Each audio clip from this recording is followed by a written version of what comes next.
The website WikiLeaks once again dumping hundreds of thousands. I want to ask you who the most feared person in the world is. His name is Julian Assange. Real risk of facing the death penalty or detention in Guantanamo Bay. WikiLeaks is under attack. He says he has a dream, a world without secrets.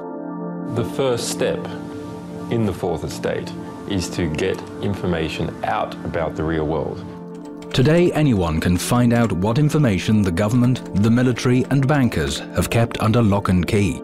Secrecy is the biggest enemy of democracy. Is WikiLeaks the dream of an idealist or a tool to manipulate global politics? Julian works on fear and on anger.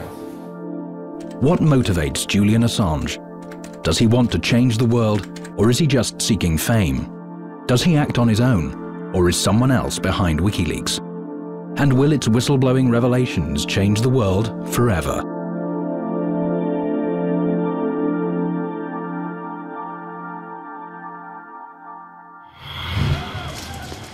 Tunis, January 2011.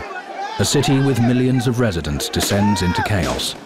Thousands of protesters take to the streets in downtown Tunis to demand the immediate resignation of President Ben Ali, who has ruled the country for over 23 years.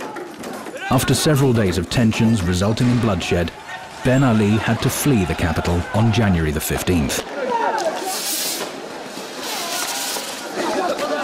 The events that took place in the North African country in January were immediately dubbed the Jasmine Revolution. But the Tunisian coup also has another name, the Wiki Revolution. This man is a professor at one of the universities in Tunis. As a political activist, he prefers to be known by his nickname, Asdrubal. He didn't take part in the attacks on government buildings, but he's said to be one of the main driving forces of the revolution. After registering his website, WikiLeaks, he began posting material concerning Tunisia from diplomatic cables in Arabic and French. The cables were made public by Julian Assange in the autumn of 2010. At the first time we published 17 documents, and then we've got others. And the sensation, as I said, it was really very, very, very interesting to note the two facts that the US government is waiting Ben Ali to leave. The US government was really not supporting Ben Ali for a human rights violation. Discontent with a president who had lingered in power for too long had been brewing in Tunisia for quite some time.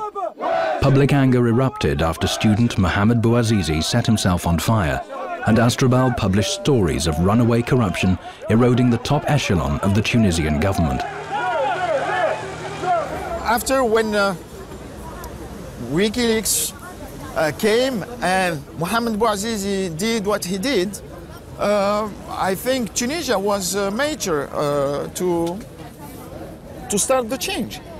What's happened in Tunisia and also in Egypt and is happening in a few other places, these diplomatic cables show the people that they were actually right in not trusting the government, in thinking that there is something that is corrupt.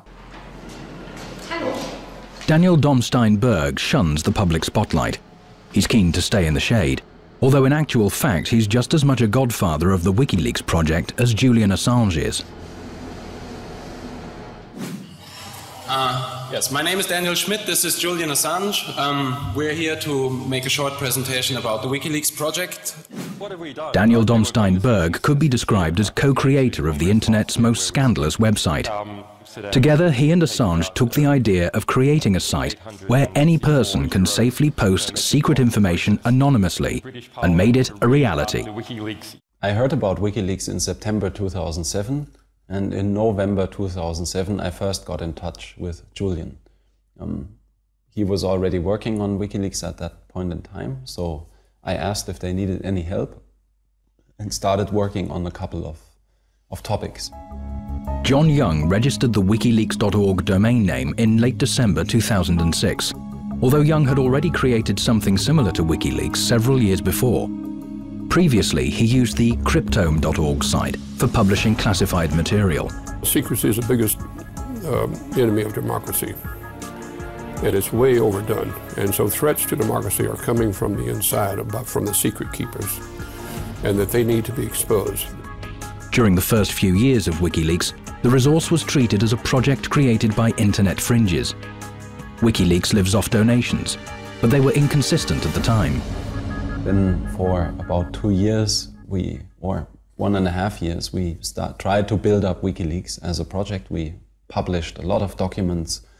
We tried to get funding, and it was all very difficult for us. So we have all put in our private funding into the project and tried to sustain it, but that really didn't work out so well, at least not an infinite amount of time.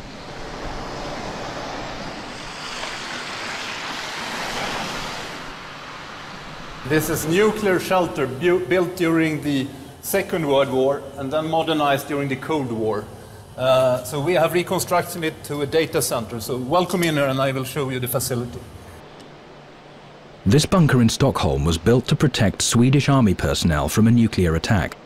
Telltale reminders of its original purpose can be seen all over the place. Originally, this type was actually in submarines, so they are German U-boat submarines from the beginning. And the alarm, in case of trouble, the alarm starts, and the alarm is actually an old German U-boat horn.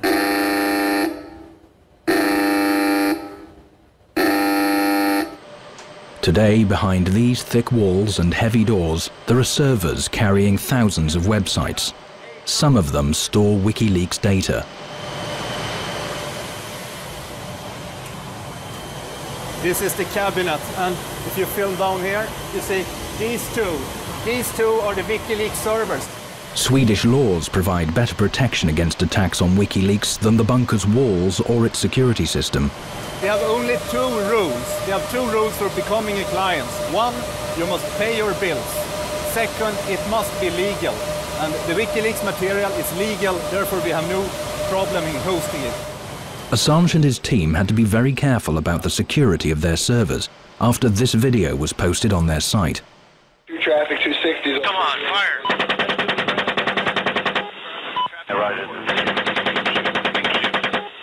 Keep shooting. Back in 2007, American Army servicemen were caught on camera shooting dead a Reuters reporter and his driver in a Baghdad suburb after they mistook them for armed terrorists. 3 years after the tragedy, WikiLeaks published the video, sparking a massive international row. What does that say? It shows you errors in the internal judicial mechanisms with the United States military. It shows you that reports about who is insurgent and who is not an insurgent that appear in the media following an event where people are killed cannot be trusted. Several months later, in the summer of 2010, the site and its partner outlets published the Afghan dossier, or what WikiLeaks itself called the Afghanistan War Diaries.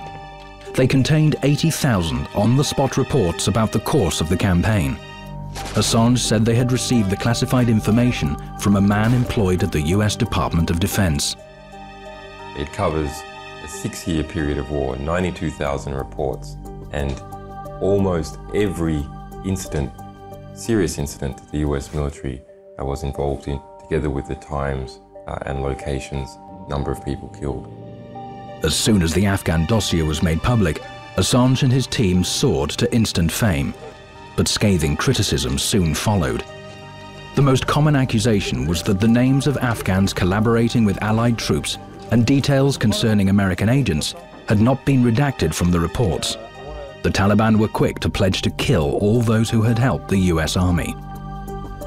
Yeah, well, this appears to mostly be a media beat-up. I mean, we're looking at the issue seriously to see whether that is true. We did hold back 15,000 reports for further review because they had the sort of classification that suggested maybe that they contained that sort of material.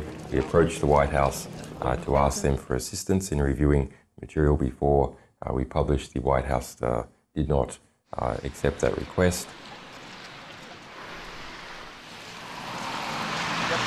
Every week, once a week, we're meeting in this cafe. Here's the party leadership. We've just had a 1.5-day meeting since we're under new leadership. Annette Troberg has taken over the party leadership. And we're wrapping up breakfast and discussing how to move on for the next couple of years. Swedish internet pirates have no office of their own. That's why they meet in this cafe in Stockholm. The movement has helped WikiLeaks greatly by sharing its knowledge on creating a growing network of mirror sites, as well as decoding and processing information.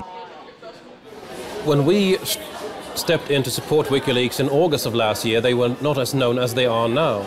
Today, they have received aid from thousands and thousands of people, so they are not. Our aid doesn't make as much difference today as it did now. That said, however, it was still the Swiss pirate party that went in and brought WikiLeaks, the WikiLeaks domain online when it went offline during that hectic week of information wars. Similar projects have been launched around the world, including Russia. Most people in Russia don't speak English. That's why we wanted to make WikiLeaks documents available to all Russians online. So we set about spotting reports of interest to people living in Russia and countries of the Commonwealth of Independent States. Such reporters are either fed to translation websites, or the people themselves translate them after receiving them via email. Russian pirates have launched a similar site called WikiLeaks. It largely mimics what Assange has been doing at WikiLeaks. A few leaks have already been made public. Informers will post their reports on the internet site. We will know absolutely nothing about them. We see the whole thing as a black box churning out documents from time to time. The big question, though, is how are they going to send their stuff? In the summer of 2010, Assange gathered a circle of accredited journalists for WikiLeaks. These people were supposed to get the news before it would appear on the site. By doing this, Assange wanted to secure the leaks and give them greater exposure.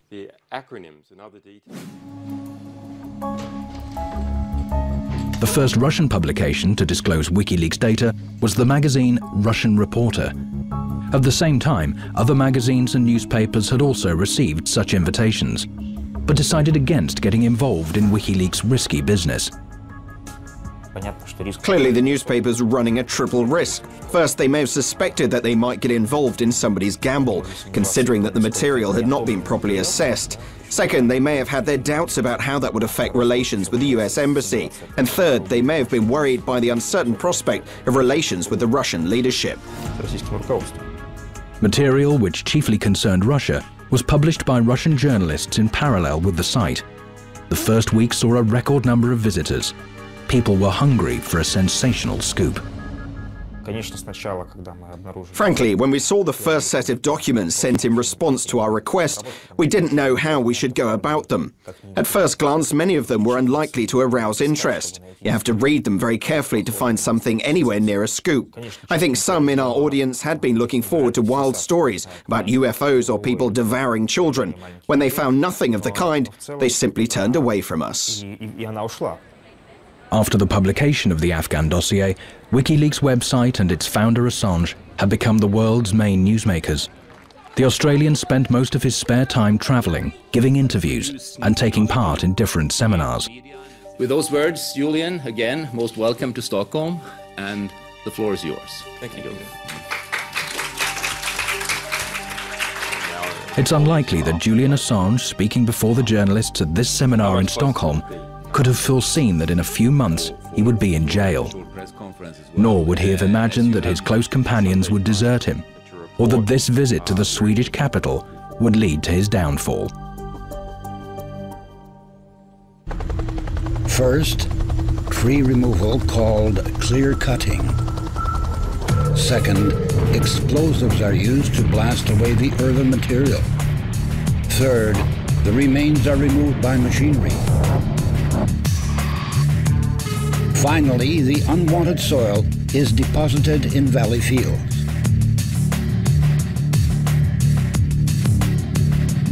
Mountaintop removal on RT.